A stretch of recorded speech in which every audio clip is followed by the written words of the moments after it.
Toxic Motherhood Part 3. Kinda, but not really. So women are conditioned from very small not to say no. If you think about children are taught to say yes before no, but most of the time they stick to no because no is for them a strong expression of what they don't want to do. It's a strong expression of will. But girls are taught to be nice. Be a good girl. Be a nice girl.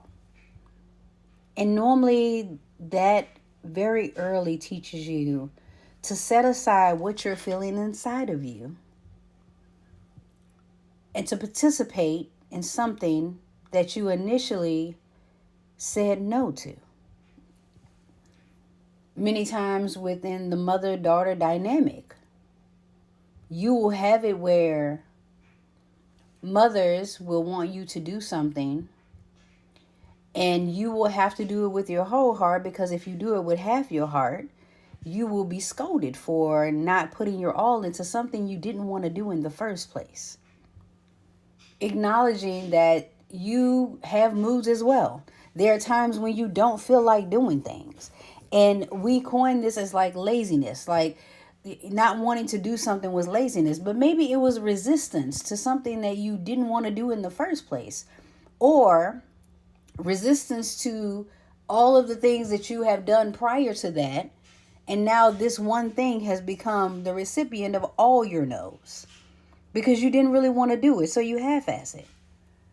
And so like it just lingers on, and then you become a teenager and you're still labeled as lazy. Like you don't want to, all you want to do is sleep. Sleeping is what people, or females and males too, will resolve to when they can't handle something, when their nervous system is overwhelmed, when they just don't feel like dealing with something. They may sleep.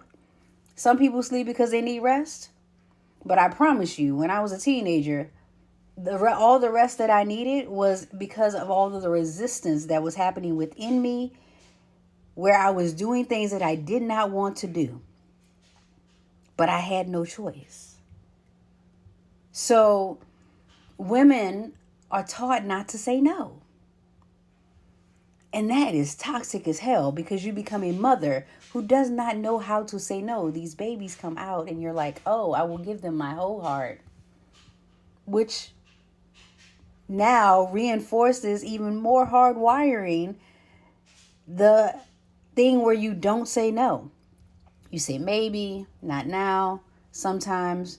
But no bears this heavy guilt. You feel shame, you feel frustration, you feel like you're not a good mother because you've had to say no. When in actuality, you may be speaking to your true capability. There were many times as a mother, even working 2 jobs, that I wanted to do more for my children than I could afford.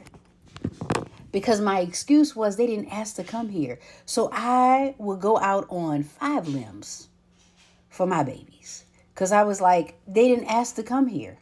I made choices. And this is the narrative that was reinforced in me. You made choices. You had these babies. You need to take care of them. And so how I articulated that in my mind is by any means necessary. And if you ask anybody how I function about my babies, about my children who are now grown-ups, who learn that same doctrine of by any means necessary. And as I'm healing, I'm expounding on it so that they can relax in their adulthood while still exercising into that any means necessary, but not to the point where it's sucking the life force out of them. So this is where, as a mother, you are healing so you can reach back and say, wait, that practice that I was doing was toxic. See where it came from. You don't have to explain it fully, but you can explain it to the point where you're like, I recognize awareness. I recognize that this is what I've done in the past. I don't know. I no longer want to do that. And I also recognize how it could have affected you. And I apologize for that. Now that I know better, I will do better. And it won't be better all the time. Because sometimes I might forget. Automatically, I might like, whoa, wait, hold on. I forgot. I'm not doing that no more. Show yourself as human. Literally, mothers have shown themselves as robots. Multitasking. I remember when women were telling me multitasking was the thing. Like, you just got to multitask. I am so glad. And I've said before that I wish that I had these things. But all of the contraptions that mothers have now to take care of their children, had I had them, I would have had a baby strapped on the front and the back of me to keep track of them. But then my children probably wouldn't be as independent as they are right now. Do they do everything perfect? No, but if they're perfectly imperfect to me, you can't say nothing about my babies. Because I love them like that. I learned to love them. I watched them. I watched them grow. I watched who they were. I love who they are now. I may not love every decision that they make, but I don't hate it. Because I know that there's a process that they need to go through. I am giving to them something that was not given to me. I am offering something that was not given to me.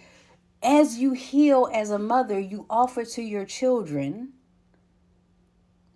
what was not offered to you. And in practice, you get in practice of offering it to yourself. You offer it to yourself first, and then you want to offer it to the people around you. But women have been conditioned to say, not to say no, to say yes. Like no is like a restriction to women. And if you notice, no is not respected by some men.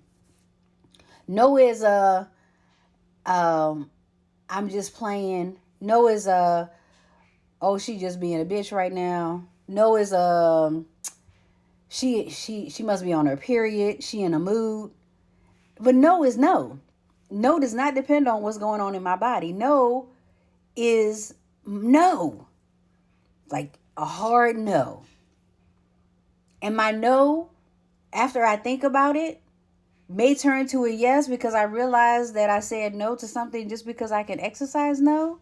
And we do that when we're healing. But literally, no is a full statement.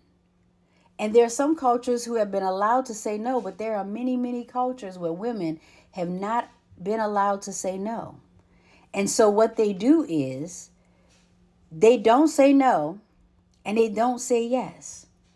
And they still go along with whatever is happening, no matter how demeaning it is, until the mind can no longer take it. And that is toxic.